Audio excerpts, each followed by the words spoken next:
So, as you may know, when I was a flerf, I often would film things hidden from the bottom up.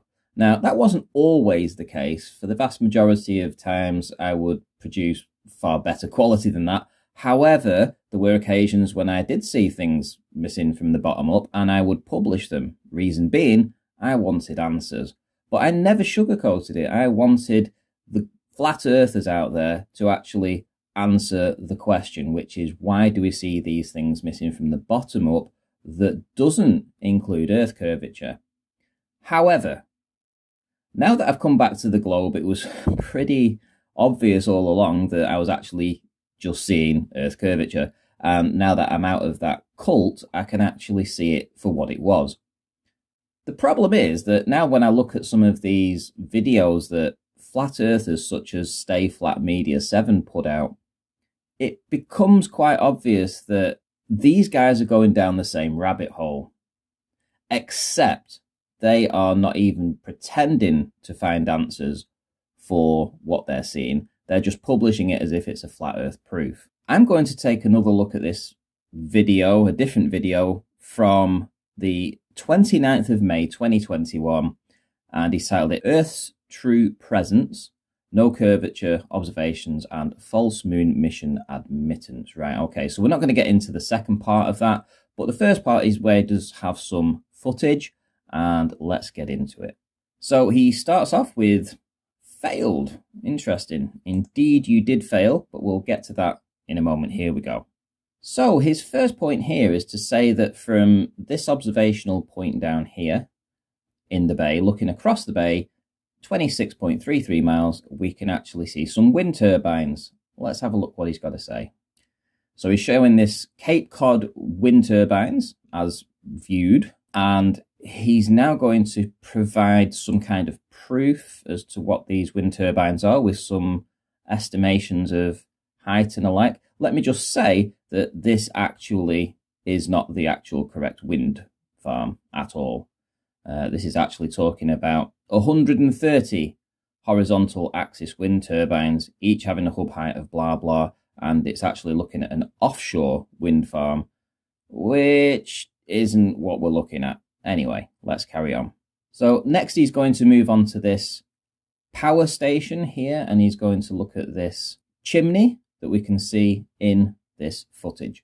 And he's found it correctly. It's the canal generating plant, and you can actually see that the height of the stack is 250 feet. So he's going to give an eye height of 5 feet, which may or may not be true, and a distance of 26 miles and some hidden value of approximately 360 feet. Now let's listen to what he's got to say. Instability that I deal with, and that's why I laugh.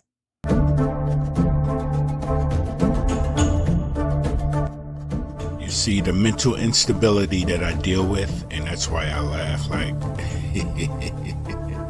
it's because I am the blue arrow.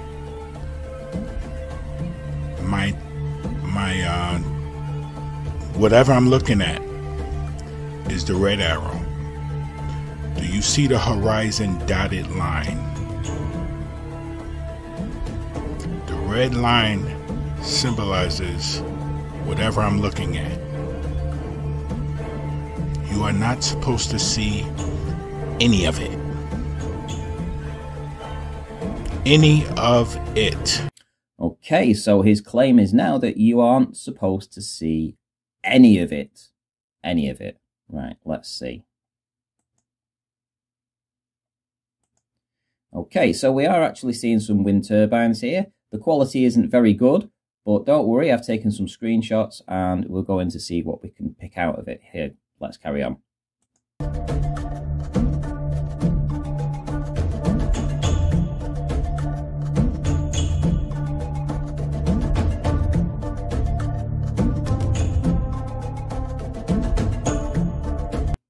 So yeah, definitely two wind turbines, one there, and just to the right hand side of that we have a stack, which he's going to zoom into next.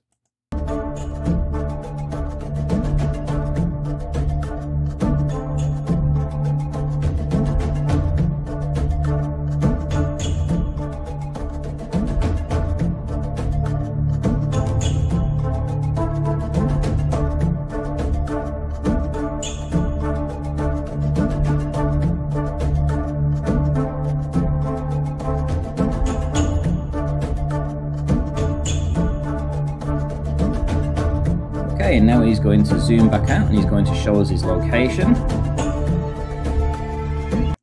Now I'm going to make a bold claim here and say that he isn't 5 feet above sea level.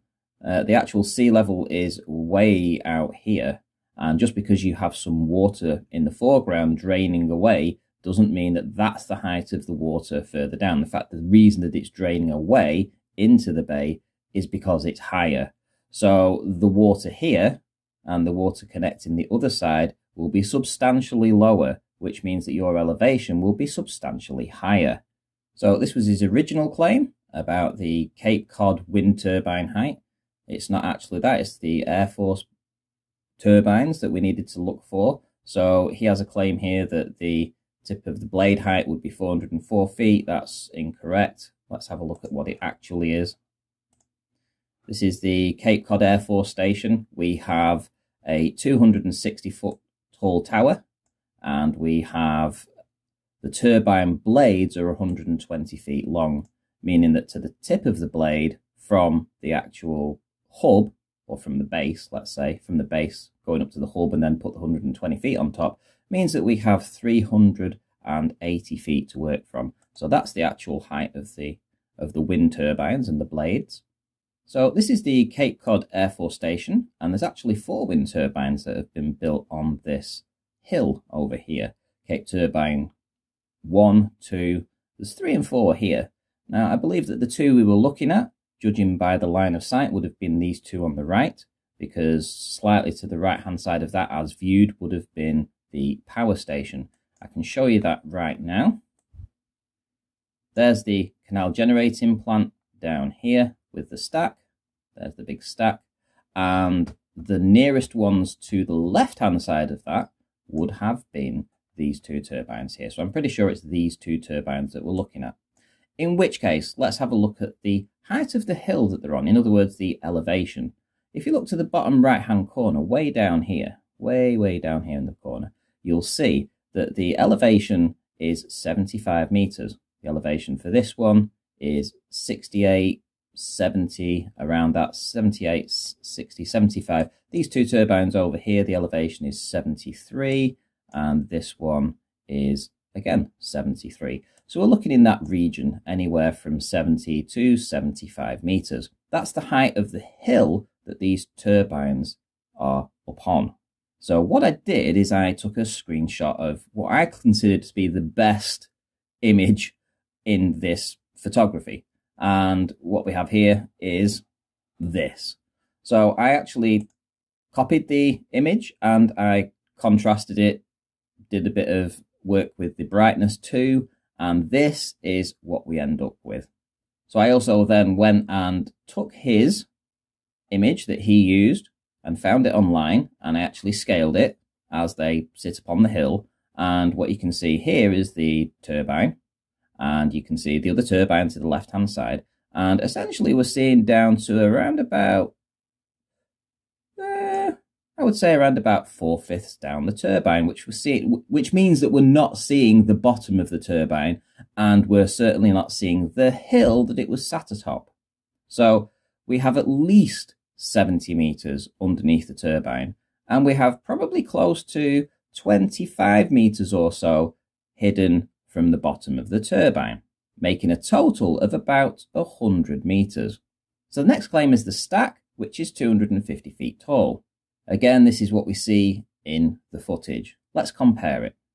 So it was quite difficult to actually find an image that could show the rest of the buildings in this particular area, but I did find a drone footage that pretty much captures everything perfectly. Now, we have the tower here, and we have all these buildings to the right-hand side. Now, we know that the tower is 250 feet tall, and based upon that, we can get a rough estimation as to what the height of these buildings are. And I'm going to say roughly half the height of that, perhaps 125, maybe 130 feet high, these buildings. So what I did is I took a screenshot and I enlarged it, and then I took a screenshot of the footage and I contrasted it and changed the brightness on it, and I compared them to see what we actually saw. When you zoom in, this is what you actually see. This is the footage, This is the image, again from the line of sight actually, and we don't see any of these buildings, which means that there's at least 125 feet of missing. So let's do his calculations. 28.6 miles to the wind turbines with a view height of 5 feet, which I disagree with, gives a hidden value refracted of 114 meters. The analysis comes close to 100 meters hidden, which is perfect for a globe proof, and will be even closer if he actually put the correct observer height in. So I hope you enjoyed that. That's another one in the bag. And as for Stay Flat Media, I think he's just trying to take my spot as the great globe prover, and he's doing a wonderful job at it, so well done. Right guys, that'll do for this one, and I'll see you all in the next one.